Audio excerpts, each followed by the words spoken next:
Cinema की दुनिया में अक्सर ऐसे रोमांटिक रिश्ते देखे गए हैं जो पनपने से पहले ही मुरझा गए, लेकिन इंडस्ट्री में ऐसे रिश्तों की भी मुकदर्शन की तरह देखा जो पूरी तरीके से बंद पर्दे के पीछे और लोगों की नज़र से दूर थे।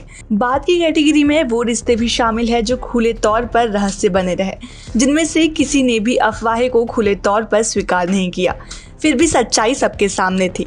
बॉलीवुड के दिग्गज श्रीदेवी और मिथुन चक्रवर्ती इसी कैटेगरी में आते हैं। जी हाँ, एक दौर था जब श्रीदेवी और मिथुन चक्रवर्ती एक दूसरे के करीब थे। हालांकि उन्होंने कभी भी अपने रोमांस के बारे में खुलकर बात नहीं की, लेकिन 1980 के दशक में इस बारे में अटकलें लगाई जाती थी। कुछ लोगों ने तो यह भी दावा किया कि उन्होंने गुपचुप तरीके से शादी कर ली, जबकि मिथुन पहले से ही अभिनेत्री योगिता बाली से विवाहित थे।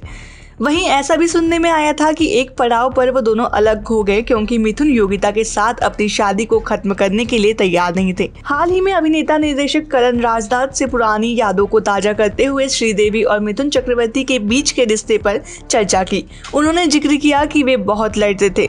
उन्होंने इस बात पर भी जोर दिया कि मिथुन बहुत ही भावुक व्यक्ति है। सिद्धार्थ कन्नड़ के साथ बातचीत में के दौरान उन्होंने कहा कि वे दोनों सारी रात लड़ते झगड़ते थे। अब वह इस दुनिया में नहीं है, इसीलिए मैं उनके बारे में ज्यादा नहीं बोल सकता। बातचीत में जब उनसे पूछा गया कि वे सारी रात लड़ने के बाद अगले दिन शूटिंग पे कैसे पहुंच जाते थे, तो करण ने जवाब दिया, मिथुन दा में जिस तरीके से ऊर्जा है वो किसी और में नहीं। वो सारी रात जागकर अगले दिन के लिए अपनी डांस स्टेप की रिहर्सल कर सकते हैं या फोन पर झगड़ा कर सकते हैं और फिर भी अगली सुबह समय पर आ सकते हैं। वो भावुक व्यक्ति है और वो अपने दिल की बात खुलकर कहते हैं। वह बहुत ही साफ दिल के है। बता दें कि करण ने डिस्को डांसर और कसम पैदा करने वाली जैसी फिल्मों में मिथुन के साथ काम किया है, लिहाजा वे उनके बारे में काफ़ी कुछ जानते हैं। तभी उन्होंने श्रीदेवी से उनके रिलेशन का भी जिक्र किया।